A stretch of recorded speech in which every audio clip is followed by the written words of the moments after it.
चिंता न करे चीमा साहब, बिल्कुल आएगा और बादशाह आएगा। G7 मोदी के बिना चल नहीं सकता।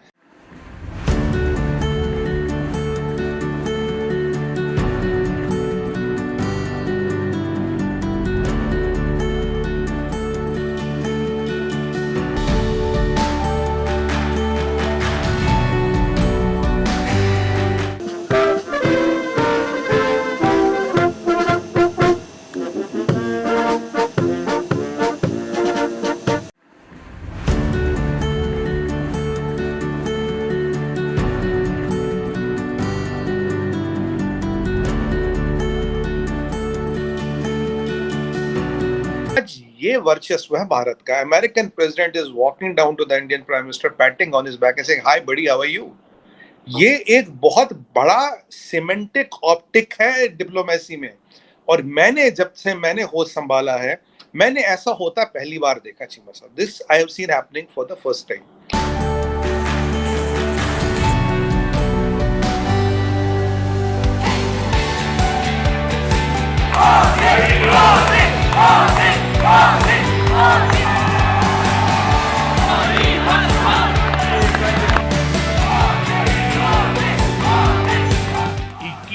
सदी का भारत चौथी औद्योगिक क्रांति में, इंडस्ट्री 4.0 में पीछे रहने वालों में नहीं, बल्कि इस औद्योगिक क्रांति का नेतृत्व करने वालों में से एक है। भारत एक मजबूत सरकार के नेतृत्व में, एक स्थिर सरकार के नेतृत्व में, एक निर्णायक सरकार के नेतृत्व में नए सपने भी देख रहा है, नए संकल्प भी ले रहा है और संकल्पों को सिद्धि में परिवर्तित करने के लिए जी जान से जुटा हुआ भी है।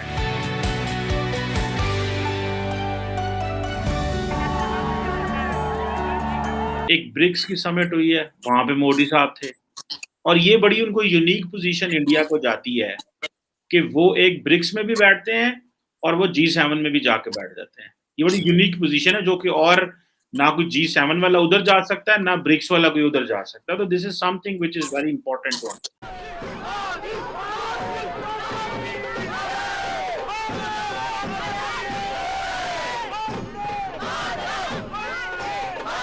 पर पहुंच चुके हैं।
दुनिया की सबसे बड़ी डेमोक्रेसी, सबसे बड़ा youth power, 800 million youth, right. सबसे ज्यादा इंजीनियर डॉक्टर प्रोड्यूस करने वाला, टेक्नोलॉजी में इनोवेशन। हम चीमा साहब आपको कल परसों मोदी जी ने बोला था, ऑनरेबल प्राइम मिनिस्टर ने, आज की डेट में हम एक महीने में साहब we are filing 5000 patents. 5000 patent ये कंट्री फाइल करती एक महीने में। Sir repeating again, 5000 patents are being filed in 1 month. Innovation में इंडिया कहां से कहां पहुंच गया। पहली हमारी आपसे बात हुई थी, देखिए आज G7 हो, G9 बोल दो, 11 बोल दो, 13 बोल दो, 18 बोल दो, अगर इंडिया को आप नहीं लाओगे, you are this kind of association, जो भी इसका नाम हो, इज पॉइंटलेस एंड यूजलेस। इसलिए G7 without India can not work. It is a practicality of life. इसलिए मोदी जी को वहां बुलाया गया। आप बिल्कुल सही कहते हो, ब्रिक्स में भी बैठते हैं, G7 में भी बैठते हैं। अब हम वहां पे जो ला रहे हैं, देखिए वर्ल्ड की सबसे बड़ी फार्मेसी हम, आईटी पावर हम, सोलर एनर्जी में हम, और जो पेरिस अकॉर्ड हुआ था, we are still standing by our commitments and we are meeting them, जो बाकी कंट्रियां नहीं कर रही है। फॉरेन एक्सचेंज की रिजर्व कर बात करें, थर्ड हाईएस्ट हमारे पास है। तो there are lot of things where you can not miss India now. देखिए आपने देखा होगा, मोदी साहब खड़े थे और पीछे से जो बाइडेन साहब चल के आते और ऐसे पीछे पैट करते हैं, ओ यूं बोलते हैं, अरे आज अमेरिकन प्रेसिडेंट खुद चल के, ये वीडियो देखिए मैंने बनाया नहीं, एडिटिंग नहीं है, हर दुनिया के हर मीडिया पे खुद चल के आते, पीछे से हाथ मत करे, और भाई कैसे हो, अरे अरे यार, अरे भाई साहब आप तो, मतलब मैं हिंदी में थोड़ा उसका रूपांतर करो, थोड़ा ड्रामेटाइज करो, अरे भाई साहब आप कैसे। आज ये वर्चस्व है भारत का। American president is walking down to the Indian prime minister, patting on his back and saying hi buddy, how are you. ये एक बहुत बड़ा सिमेंटिक ऑप्टिक है डिप्लोमेसी में। और मैंने जब से मैंने होश संभाला है, मैंने ऐसा होता पहली बार देखा चीमा साहब। This I have seen happening for the first time.